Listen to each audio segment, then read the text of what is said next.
السلام عليكم ورحمة الله وبركاته. ازيكم حلوين؟ عاملين ايه؟ اللهم صل وسلم وبارك على سيدنا محمد. بصوا بقى، عندنا النهارده هنعمل ايه؟ احنا هنعمل ليمون مخلل، ليمون مسلوق من غير اي حاجة خالص، بطريقة بقى ايه، ستي وستك، وبطريقة الناس بتوع زمان، من غير ما بيحطوا عليه حاجة خالص. وده حلو كمان للناس اللي بتحب تاكل مخلل، وفي نفس الوقت هي مش عايزة حاجة ايه، حامية، مش بتحب الشطة او الحاجة الحراقة. احنا عندنا الليمون هنا. بص، لازم تبقوا جايبينه الليمونة ناشفة كده، علشان تتحمل معانا لما نيجي نسلقها. هنجيب بقى مية مغلية ونحط فيها الليمون بتاعنا، و... ونسيبه حوالي 10 دقايق.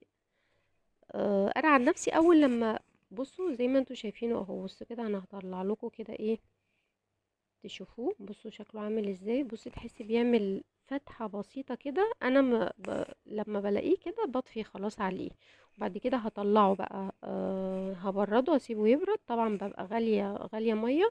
انا مش هعمله في نفس المية بتاعته، في ناس بتعمله في نفس المية بتاعته. انا مش هعمله في نفس المية بتاعته. تمام. انا هعمل ايه، هحط له ميه، هعمل له ميه مغليه وهسيبها تبرد. وبعدين هملحها. اوكي. وهحطها عليه، بس مش هحط اي حاجة تاني. ما تحطيش اي حاجة خالص، يا دوبك هحط معلقتين زيت بسيط خالص من فوق، وخلاص على كده. أه بصوا، هنعمل بقى المحلول الملح بتاعه. وبرضو ما تزوديش الملح في المية، علشان ما يطلعش حادق. يعني ما يطلعش حادق قوي. بص، انا حطيت فنجان العادي، اللي هو الفنجان بتاع الشاي. هدوبه كويس، وبعد كده هحط عليه، مش هحط عليه فلفل، ولا هحط عليه شطة، ولا هحط عليه اي حاجة خالص. انا هدوبه بس كويس، واحطها عليه. بصوا اللي انا حطيتها دي كده ايه، معلقة سكر. دايما المخلل بنحط، اي مخلل بنعمله نحط مع محلول الملح بتاعه معلقة سكر، ودي بتبقى حاجة للحفظ. ودي كده نص معلقة كركم، عشان تخلي لونه احلى. لان كمان الليمون اللي انا كنت جايباه كان اخضر قوي، وانا كنت عايزة يطلع لونه اصفر اصفر حلو كده. ف...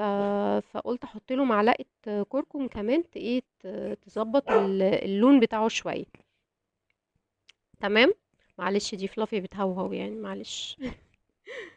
اهو بصوا زي ما انتم شايفين، انا حطيت عليه بقى المحلول، وحطيت معلقتين زيت. وخلاص على كده هنقفله كويس جدا. يومين 3 بالكتير وتاكلوا منه. حلو قوي قوي بالطريقه دي، وسهل جدا، ما فيهوش اي حاجه خالص، اي حد يعرف يعمله. وحلو قوي كمان للناس اللي مش بتحب الحاجه الحراقه، وبيبقى خفيف جدا جدا وطعمه حلو قوي. جربوه زي ما بقول لكم كده، ان شاء الله هيعجبكم.